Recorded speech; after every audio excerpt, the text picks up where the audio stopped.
This is Ben Woodford here at Modern Education Radio Hour on 90.1 KZSU Stanford.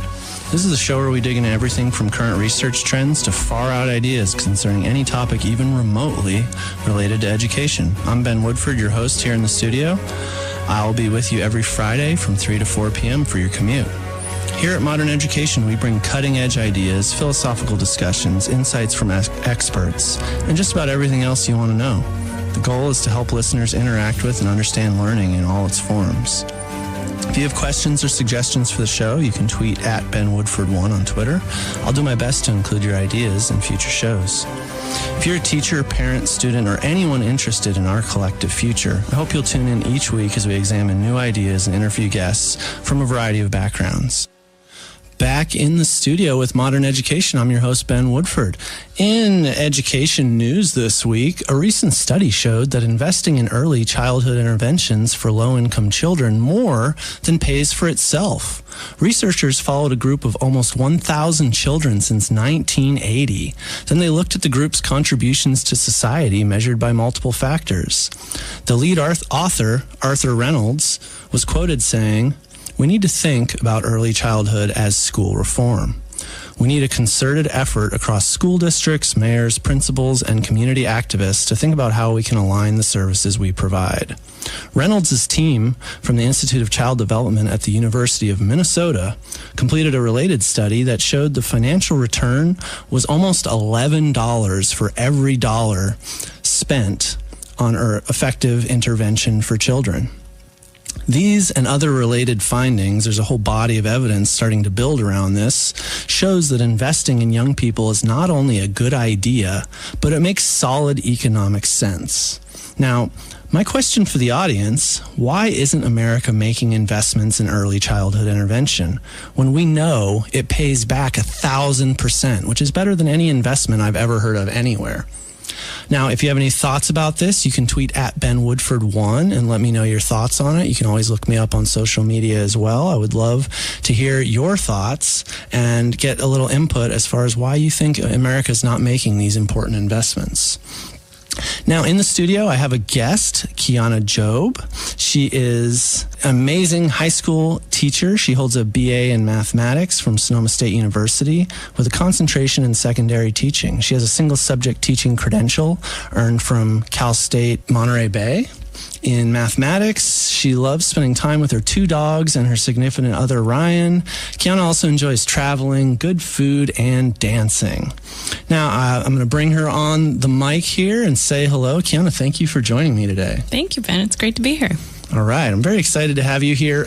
And I wanted to start just talking about how you started. How did you decide, or what made you want to start studying math first? The math question. You know, I get that one a lot because not a lot of people like math. And it's going to sound a little crazy, but I actually started out in college my freshman year as a liberal arts major. I always knew I wanted to be a teacher. Always like helping, mentoring. Just saw myself as a teacher kind of my whole life. I went in thinking I was going to teach elementary school. And I was reading, writing, doing all the liberal arts. And it just was kind of boring. I know that sounds terrible, but I missed the logic. Mm-hmm. I missed the challenge. I missed when your brain hurts because you do math and you get it right and it hurts, but it's so good. And I missed that. So I went into math. Mm-hmm. And it was hard. It was challenging. And people kept saying, why? Why are you doing math? And it feels good. It's a challenge. I like it. And they said, oh, no, you're a girl. Nah, no, math, that wouldn't be right for you. You should go back to elementary school teaching. And I'd really like to prove you wrong. Yeah. And that's kind of where it came from. I like the challenge. I like proving people wrong. So that's how it happened. Yeah, so it sounds like you had a challenge put before you and you rose up to that challenge, and it took you in a whole different direction than what you thought. Absolutely. Yeah. Kind of out of left field, but it happened. Yeah. Do you think girls get a lot of this sort of stereotyping about their abilities in math and science? We do, unfortunately. And I was studying math and people were like, oh, well, you're going to make a great teacher. I don't have to teach, but they always would see me in a teaching role, even, as a math major. So it was unfortunate, even as a math student, I still had to be a teacher because I was a girl. Wow. Yeah. And yeah, it's so unfair, and so many girls have to face that. And it is. Women are amazing at math. I've Thank you. worked with many that I've been like, man, I wish I was that smart. Thank you. Yeah, we're great. Yeah, sorry, but yes. Nope, you don't need to apologize for that. Came out a little vain. Modern education is all about promoting women in math and science and the arts too. Yes, it's easy. absolutely. I call myself a math person, although I hate that term. Right. Because I actually love math. Maybe mathematician is a better term. I think so. Yeah. But I think anyone can be great at math, and the real point is, do we want to be? Absolutely. And you wanted to be, yes, and you are, and you continue to be great. Thank you. That's wonderful. Thank you for sharing that story. Sure. Now, what about becoming a teacher? You mentioned that you always kind of thought you wanted to be a teacher. You had maybe felt the calling, or maybe even you had to teach all through school, teach people how to respect you in your field, teach people lots of stuff. But where do you think that comes from? Why teaching? Why teaching? My whole life, I just like helping people. And for me, it comes out of a helping heart and caring for people and seeing them in need, knowing you can help them get somewhere. You can help them learn something. And I've always just known that my heart wants to help people, and teaching seemed like a really easy way to do that. Yeah. And do you feel like you are doing that? I do. Yeah. I feel very fulfilled. I do. Yeah. What's the most fulfilling part, or is there a story that really hits home how this job is fulfilling for you? I have almost 200 students and I have relationships with all of them. I would like to believe. I know some students would not like to think that, but I think I have relationships with all of them, and each one of our relationships is a success story to me, and I care about them. So a story in particular, not so much, but being able to have relationships with each one of them is really what makes me happy, and that's what I enjoy most. Yeah, and there's not very many jobs where you can say that you have personally had an in-depth, caring relationship with 200 young people. Exactly. Yeah. Yes. Is it ever hard to let them go? Oh my goodness. Oh my goodness. I would say, people always talk about what's so hard about teaching, and grading's hard, but it's most hard when you are so involved in their lives and you care about them for almost a year. I have some of them for 2 years, 3 years, and then all of a sudden they're just gone. And you don't get to see them again. You don't know if you made an impact on them. You don't know what they're up to. You don't know if they're okay. You don't know if they followed their dreams. It's sad. It does make me sad that I don't know where they are and how they're doing after I see them every day for hours, for years. Yeah. And then they're gone. Yeah. That is so difficult. Yeah. I always thought that was maybe one of the hardest parts about teaching, is never knowing what the work you're doing, how it will play out in their lives. We want to think that we're doing our best, and we always want to be there for our students, but we don't ever really know, and it's very hard to tell. Yes. I remember in my teacher training, there was a teacher came in and talked to us about a student who came back 10 years later or 15 years later, and wanted to tell the teacher what a wonderful person they were and how much they had an effect on their lives. And the teacher told us, he said, I barely remembered the kid. It'd been so long, and what I did remember is he didn't even like my class. It didn't even seem like he wanted to be there. Yeah. And so it's like, you never know. Right. You never know how you're getting through to them, and it's really hard to ever know. You may have a student that comes back once and tells you.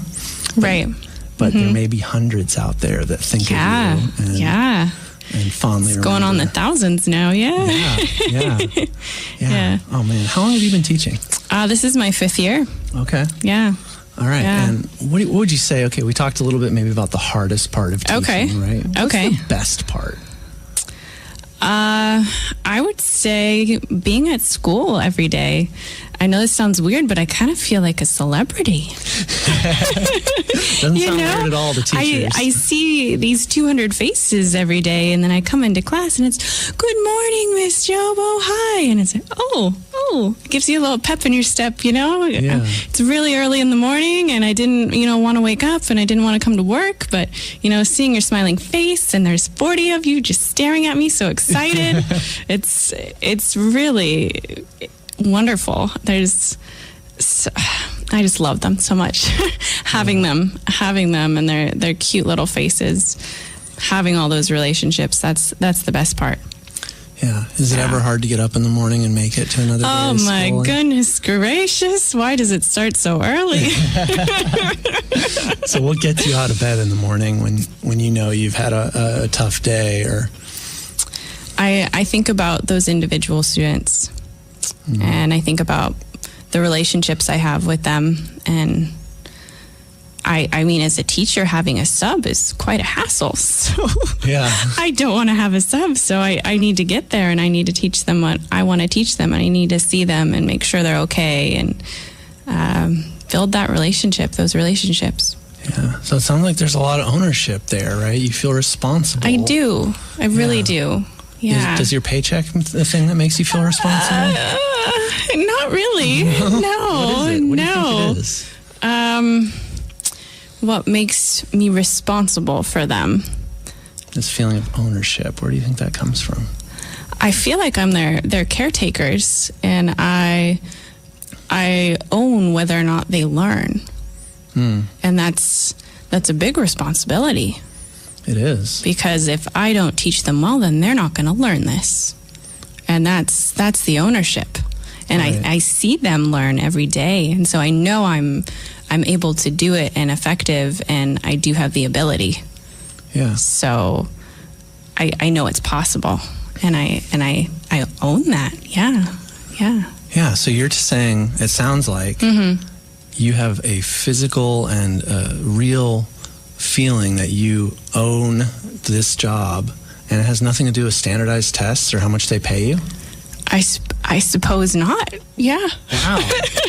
So it's like the government is doing all this work to try to measure whether or not you're doing a good job, and yet you put the pressure on yourself to take ownership over your responsibilities. I guess you're right. Yeah. Wow. That's never thought of it that way. Yeah. Yeah, it seems profound to me that it isn't these outside measures and pressures that make you take ownership, but instead it's your own personal intrinsic care for what you're doing and why you're here. Yeah. That's it. Yeah. I think that's such an important thing for us to remember as parents and principals and community members, is that teachers aren't doing this because the standardized tests make them feel good. No. Or because the metrics the government puts out really validate their work, right? Right. You're doing it for your own intrinsic motivation because you care about the people you're working with. Yeah. Wow. Absolutely. Wow. You ever felt like that about other things in your life? That I own it? Yeah. That's an excellent question. I wasn't expecting that one. I mean, who I am, I have to own every day. Yeah. Inside, outside the classroom, regardless of my career, I own who I am. And it's taken me a long time to get there as a person. And my family, I have to own my family and my friends and our relationships. Yeah. Definitely. Right. It's almost like all the important things in our lives, we don't need to be told to take care of them. Right. Yeah. That's what it is. What's in my heart and what's close to me, I guess. I would own all that. Right. Yeah. It sounds like a great plan for how we can make learning relevant to people, give them things they care about. Yes. And then trust them to take ownership over it. Right. Yeah. Yeah, that's an excellent plan. How do we do that? I don't know. I was hoping you would know, so we could be, it's done, case closed, no more modern education, because we have the answer. But that's okay. It's not such a simple problem. Not so easy. Yeah. No. Now, I I wanted to ask you about, just say I just handed you a magic wand. For those of you on the airwaves, I'm handing her an invisible magic wand. What would be the one or two or the primary objectives of what you would change if you could just wave your wand and make school a little bit different or change just a couple aspects? School itself? Sure. Your classrooms, student dispositions, any way you want to take this. What would you change if you had the ability to change something about the way schools run? I would have to say, one, can it be multiple things I can yeah, change? Absolutely. Because there's so many. Yeah. I hate the hoops I have to jump through. Can you expand on that a little? The meetings. I have so many meetings. I have so many things I have to do every day that get in the way. They get in the way of what I teach the kids and how I care for them. And there's so many things that I have to do for that it impedes my ability to teach my students. Yeah. And it's a lot of different things. It's not just meetings, it's standardized testing. It's the things that they tell us to do in the meetings, what we have to do in our classrooms. It's the people coming in the middle of class telling me, oh, this needs to happen. It's all the things that aren't teaching itself that get in the way of me just teaching my kids. That's so frustrating. Yeah. There's only maybe periods in my classroom, maybe of 10 minutes at a time, where I'm able to be real with them and teach them, because there's so much other stuff I have to do. Go take attendance, answer emails, put in grades, all that stuff. Maybe if someone else could do it for me, maybe that would be an easy fix. But I feel like I do two people's jobs. Yeah. You know, I do all this annoying stuff, all these hoops, and then I also have to be this really awesome educator that cares for the kids and designs all these awesome lessons. Right. But then, don't forget to take attendance. So if I was to sort of paraphrase what you were just saying, would it be fair to say that if you had some support staff that were doing some of the more clerical type things for you, that would really make your job easier? Absolutely. Yeah. Okay, that doesn't seem like it would be that hard, right? What if each wing of the school had one secretary that would come by and run roll real quick and these run are things my errands? Dreams are made of, Ben. Keep talking. Oh, these are simple, right? We just need somebody listening that'll do something about it. Yes, that would be amazing. Yeah. That would really help me out. So focusing on teaching would be great, getting rid of a lot of the sort of baggage that comes along with it. Do you feel like you're trusted as a professional to follow through on these things? I do feel trusted. Yeah. Yeah. Can you give an example of how that plays out? Maybe my boss, my department chair, she doesn't say, oh, how's it going? She just knows that I'm able to do it. Right. Principals, they just know.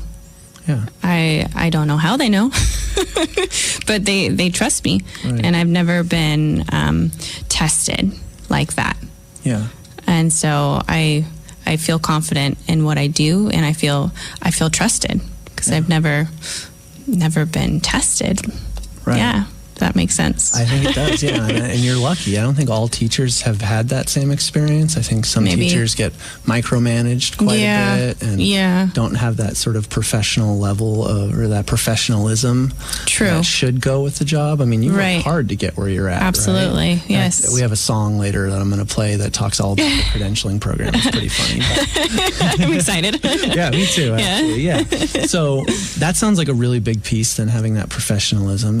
And taking some of the pieces off your plate that are not serving your, what if you had a curriculum department developing different lesson ideas for you? That would be awesome. Yeah. That would be amazing. Yeah. It would be, right? Yes. It doesn't seem like it'd be that hard to do. I don't know why we don't have that stuff, but maybe money, funding. Yeah. Got to pay someone to do that. Right. Where I could do it and just run around like a crazy person.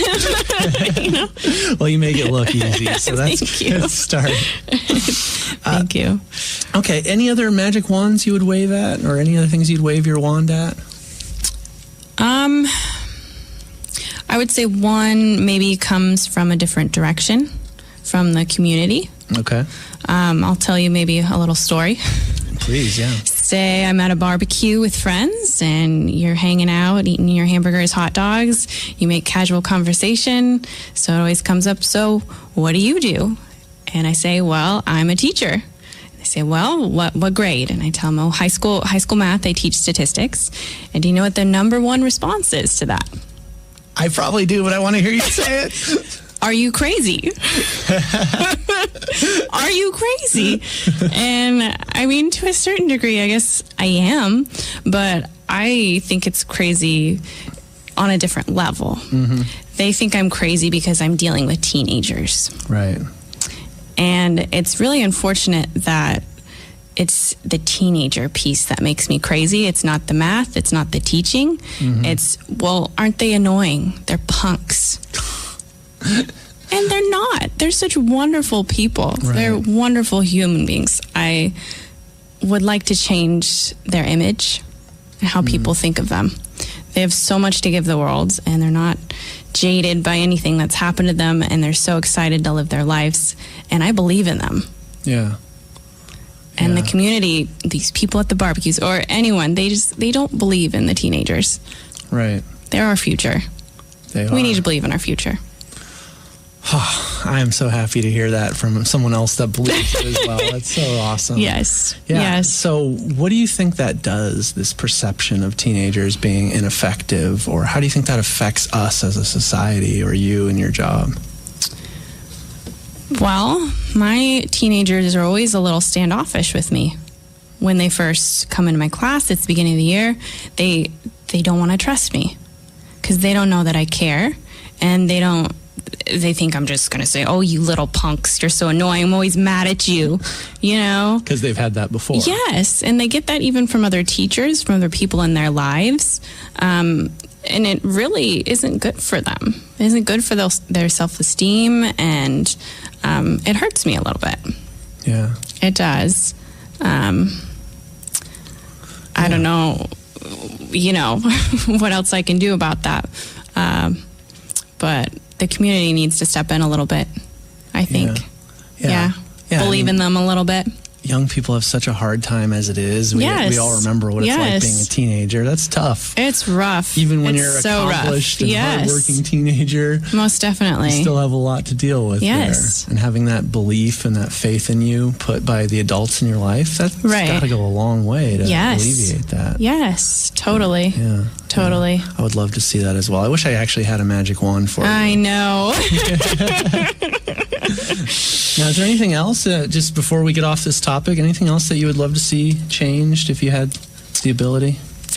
More money. I'd like to get paid more. Huh. A little more recognition, not just, hey, you're crazy. Yeah. Hey, you're doing something for our future. You're taking care of our kids. Thank you. Here's a little bit more money, a little bit more time. Right. That would be great. Right. Mm-hmm. Yeah. One of my 10th graders, when I was in high school teaching, he came to me one day and he said, Mr. Woodford, why is it we celebrate lawyers and doctors when none of them would be there without teachers? Wow. Right?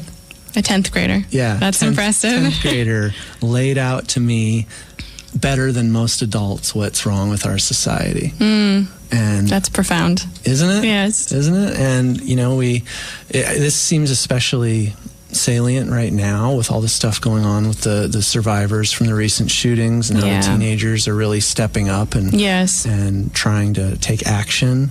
And I've been so just appalled at people online making fun of these kids. Yeah. And it's like, these kids are taking the reins in ways that a lot of us adults are not and never have. Absolutely. Yeah. We're too afraid to. Right. Yes. Right. Mm-hmm. And I wish I was doing the work with them. And, maybe in a way we all are doing a little bit, those of us that care. Yeah. Or, that deliberately try. But at the same time, it's like, when kids can do stuff like this, why aren't we giving them, money and support and encouragement? Respect. Yeah. Mm-hmm. I mean, your students, my students, these students that we're referring to, and they do amazing things. They have these really deep, intuitive understandings of the world. They do. And we discount them.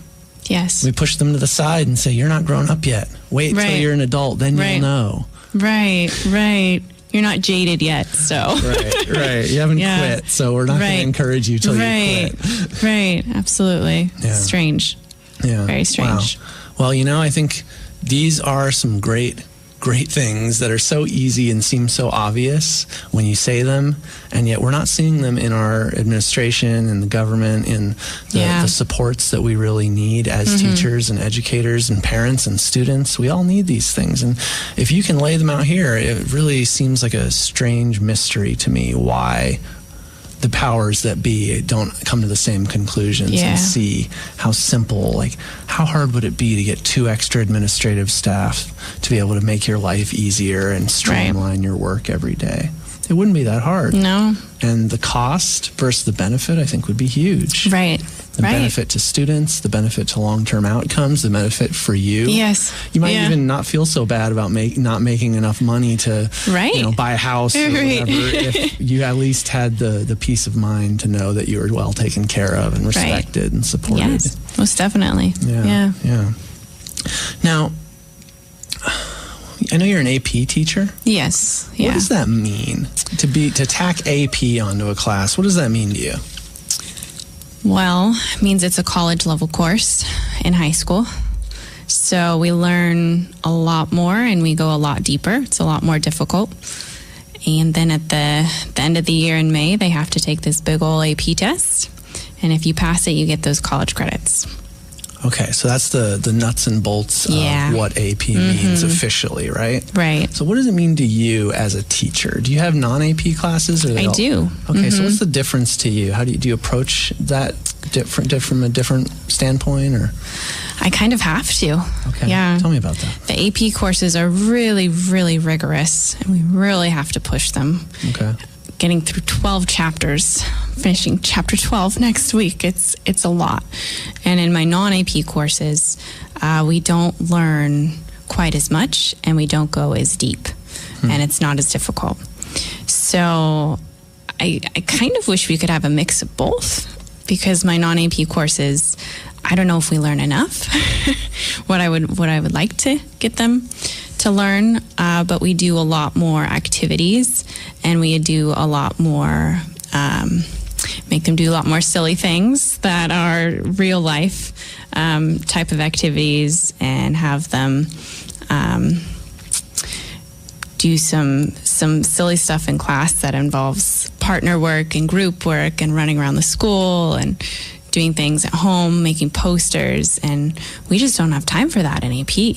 Oh man. Yeah. Those sound like really great learning opportunities. They are, and the kids love them, and it's fun. And then, my next period will come in, and their AP in the period before wasn't. They're like, oh, well, what's all this candy laying around, and what are all these papers up on the walls? And I'm sorry, guys, we got too much to learn. Wow. Yeah, I gotta shove it down your guys' throat almost. It's a lot that we do to these AP kids. It's a lot of learning, a lot. Yeah, more stress too. I'm more stressed just teaching. I have to get these lessons done. Right. Yeah. Do you feel like that takes away from your professionalism when you have this very prescribed set of things you have to get done to say you did the AP credit? Yeah. I would say it also makes me a little less personable. Because, okay, we don't have time to talk about that, guys. I can't tell you this cool story. We got to learn this. We got to do another worksheet. Oh my gosh. And my other classes, sometimes we'll just pause for 20 minutes and, okay, guys, you want to hear a story? Right. And I'll give them a story about my life, and we'll talk about some interesting stuff that may or may not have that much to do with stats. But in AP, we don't have time for that. Right. So I can't have those really awesome learning experiences from my own life that I might want to teach them. Yeah. Those are some of the best times, yes, aren't they? They really are. They really are. It gives us a chance to really communicate with our students as a person who they can relate to. And they love it. Yeah. And it's so important, too, because if we don't respect the person and understand the person we're learning from, we really don't buy into learning the same way. I totally agree. Yeah. Absolutely. Yeah. Yes. Learn that. Right. Okay, so I wanted to shift gears a little bit and talk about grading. So, okay. Yeah. So first, I just wanted to ask, do you have like a philosophy of how you approach grading, or is that laid out by your school, or what does grading look like as far as just the day-to-day? Day-to-day. Well, I would say at the start of my teaching career, I used to think it was something different. And I used to feel like I had a lot more control over the grades, and it was this very set in stone thing. You have a B, and you're getting a B, and you earned a B, and this is a B. Okay. But now, all of the teachers in the same cohort, so everyone who teaches Math 1, we all have the same grading system. So quizzes are worth this %, tests are worth this %, assignments this %, etc. So that's sort of standard across all of our cohorts. So that's a standardized thing, and our grade books look pretty similar that we enter in. And so I have grades throughout the semester, their quizzes, their packets, their homework, whatever. And then at the end of the semester, I submit grades. If they have a B, B comes up on the screen, but I'm able to give them any grade. And what does that mean for you? That kind of blew my mind. As a student, I earned a B. I got a B. I'm getting a B on my report card. Right. But that teacher has complete control. She can give you an F. She can give you A+. Yeah. It still kind of blows my mind. Right. Yeah, so grading, my perception of grading has definitely changed as a teacher. Right. That I have so much more control than I ever imagined. Right.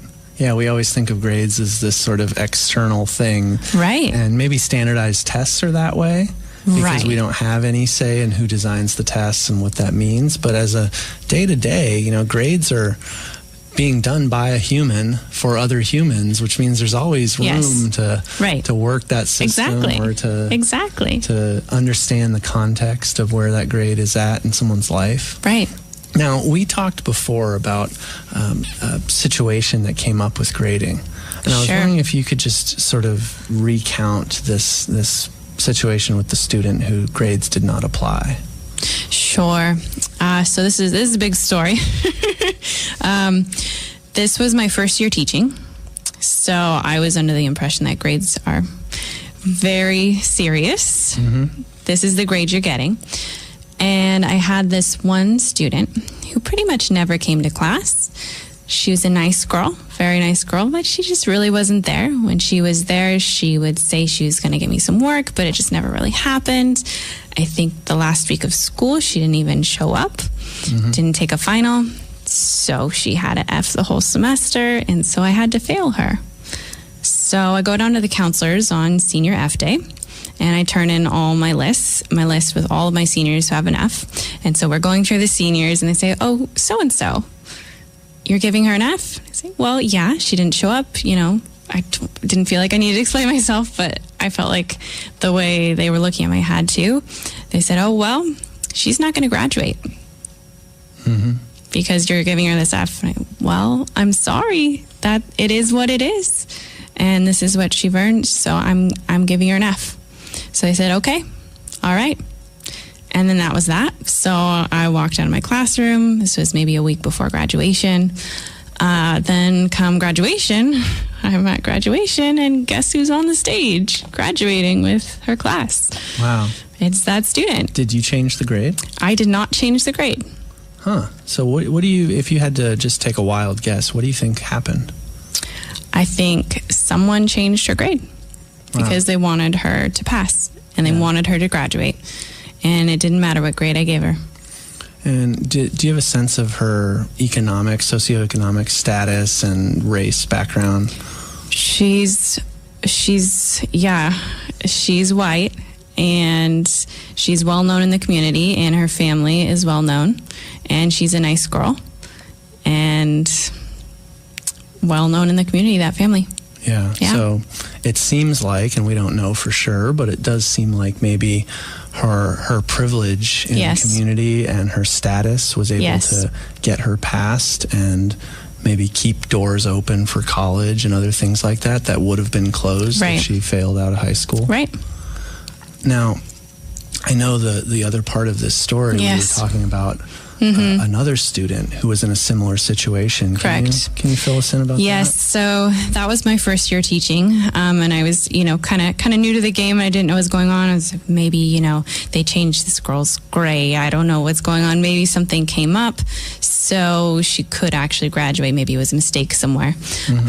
So I wasn't too worried about it, but a couple years later, I had another student in a very similar situation, had an F the whole semester, didn't turn in her final project, so she was getting an F.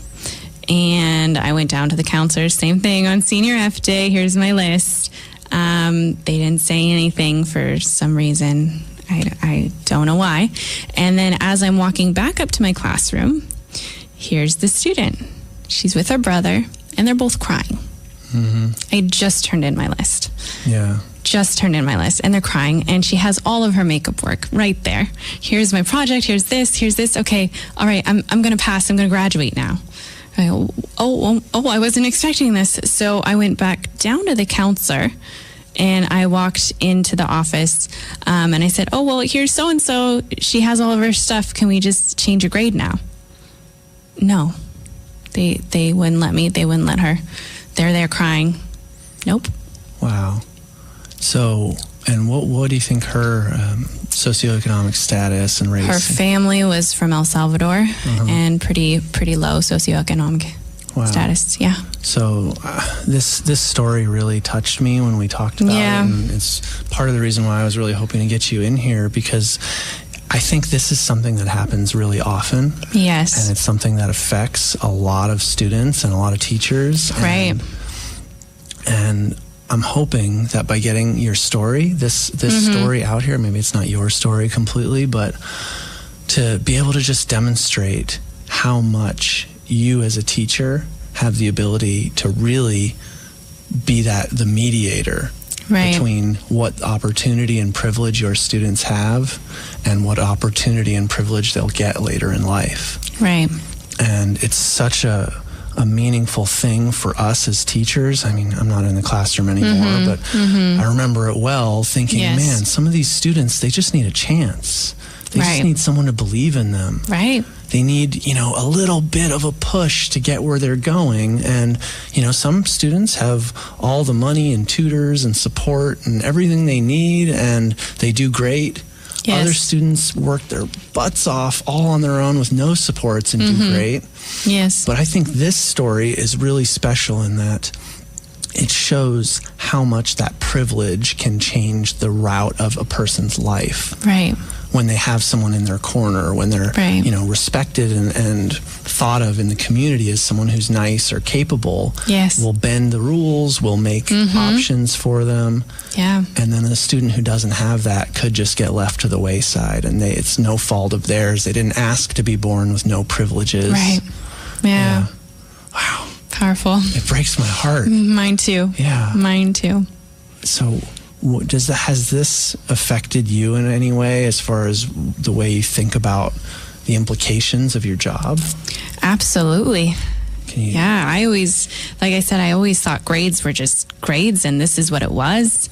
And then I kind of learned that they're not.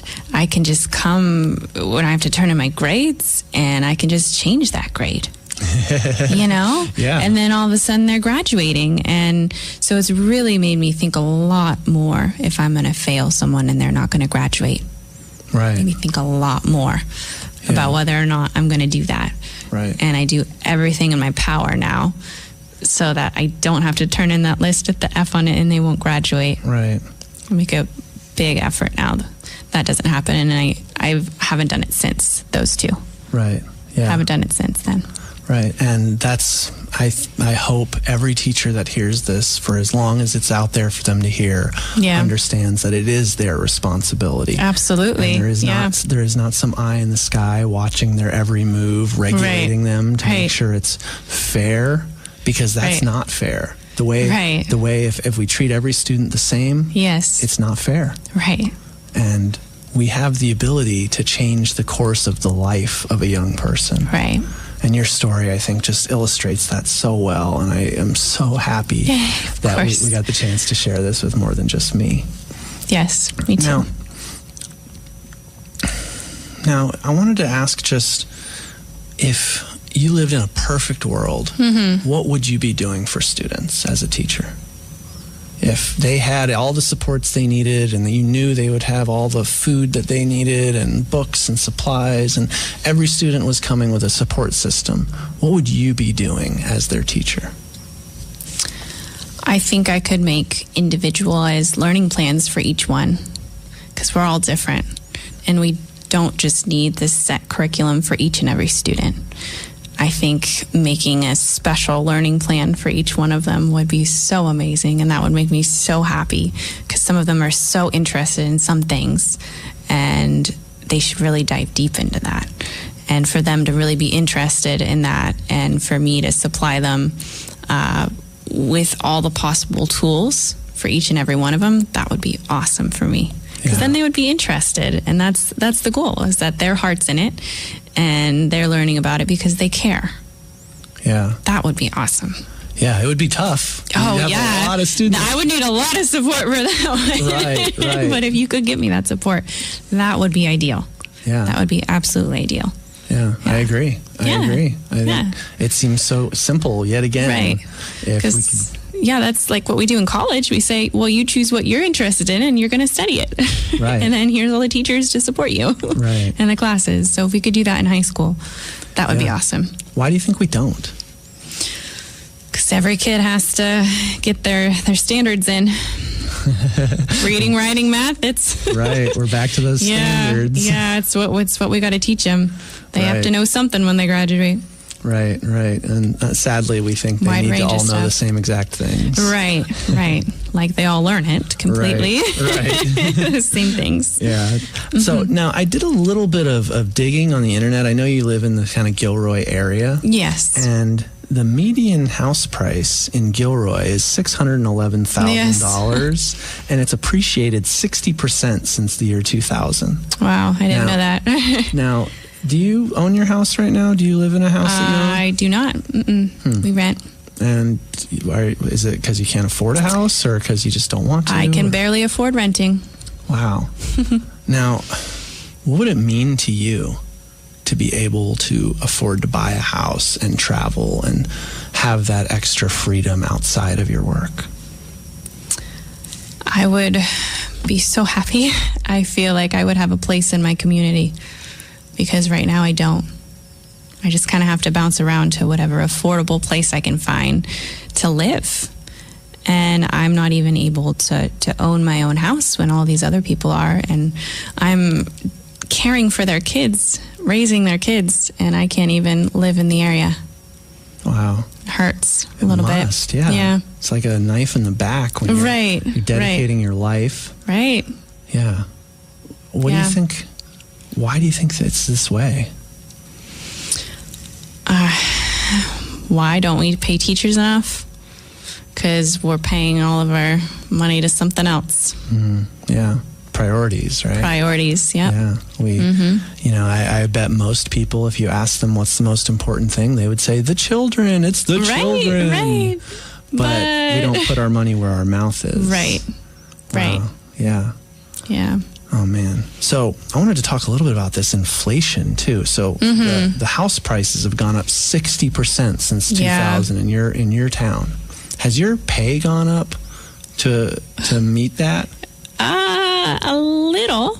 Okay. A little. It has gone up, yeah. Okay, I know you haven't been teaching since 2000, so it's not an exact metric here, but do you feel like, you can't afford to buy a house now. Do you think your pay is increasing at a rate that will match the rate of house inflation? It has increased, but not enough. Yeah. Not enough. Definitely not that much. Right. Yeah. In my mind, it should be criminal to ask teachers to work in an area that they can't afford to live, and not give them raises that are commensurate with the amount of inflation going on for things like buying houses and buying groceries. Right. That's why you get a lot of miserable teachers. Right, right. And in a lot of ways, that gives all of us a bad name, because a teacher that's in the classroom because they have no other options, or they don't love it anymore, but they're still there holding on. Right. These are the teachers that snap at the students and make the students untrusting when they come to your class for the first time. Right. You're absolutely right. And it's just such a hard thing, and it breaks my heart to be even having that we need to have this conversation.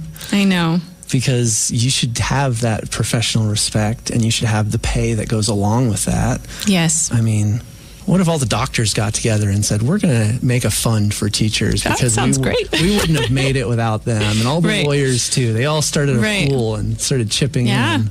Yeah. You know, I'm not sure that the government's ever going to do it. I know. It's where it needs to come from. Right. Yeah. Right. But maybe, who knows, maybe people will surprise us someday. I sure hope so. I've got hope. I'm holding out. You deserve it. Yes. You really do. Thank you. Now,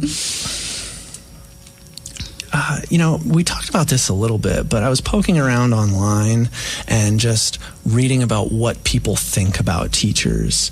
And a lot of people say it's a rosy job that has good benefits and good hours, and, you get summers off, and it sounds like such a great thing. Yeah. What is it like for you, like hourly commitment as far as grading and waking up in the morning and even summers? Like what are you putting into your classroom outside of the actual classroom? Oh my goodness. Yeah. Well, for me, I would describe myself as dedicated. Mm-hmm. So this is definitely not all teachers, but I put my whole heart into it every day, all my periods, all the time. Mm-hmm. So I wake up early. I got to rush. I got to scramble. I've got a lot of lessons to get through. I got to prepare them. I got to make copies. I got to answer emails. Got a lot of stuff to do. Mm-hmm. I teach my classes.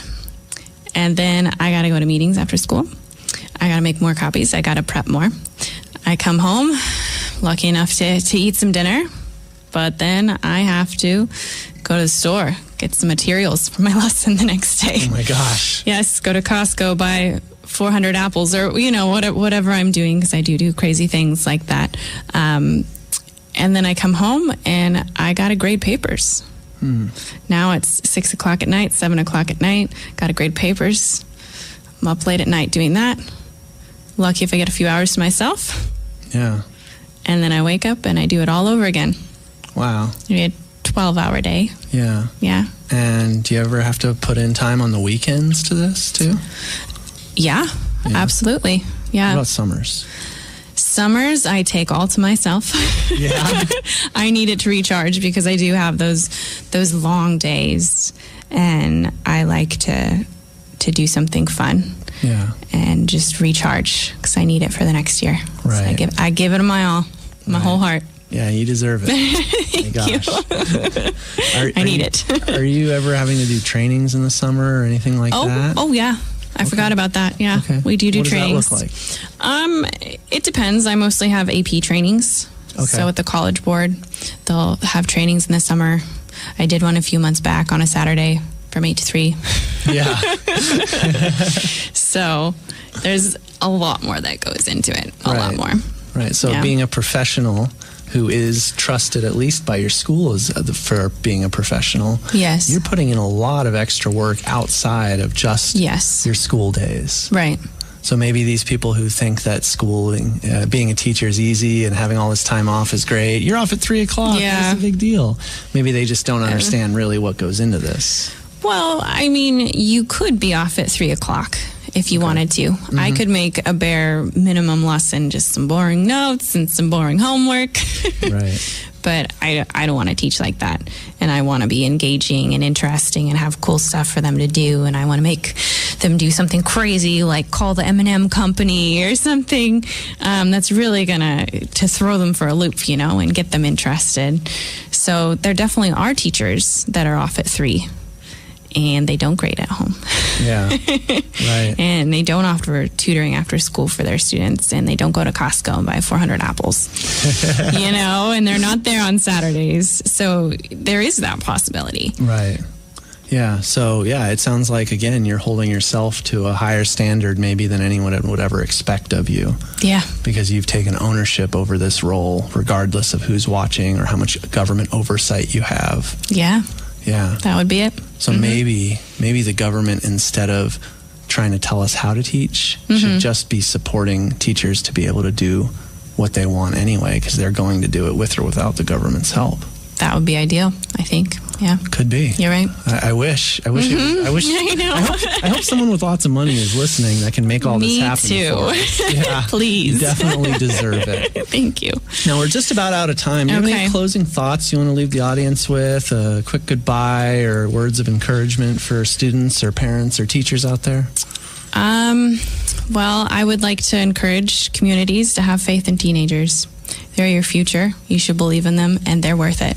If you give them the opportunity, you'll see they're worth it. Wow. Yeah. Oh, that's so beautiful. Okay, so now we have a quick video here. Well, you're going to hear the audio of it, but it's mostly audio anyway. So this is the bald piano guy, and he's doing a little satire on the inner workings of what it takes to be a teacher and comparing that to what it takes to be an education secretary, which I think is especially poignant at this day and age. So I just want to thank you one more time for coming in. Thank you for having me, Ben. Thank you for chatting with me. Thank you. It's been such a joy to have you here, and I hope we can have you back again sometime. Thank you so much. Okay. So we're going to listen to the bald piano guy. You can look him up on YouTube. He has some fun stuff, and I think you will enjoy it. This portion of the radio show was deleted due to copyright reasons, but you can tune in to KZSU 90.1 every Friday from 3 to 4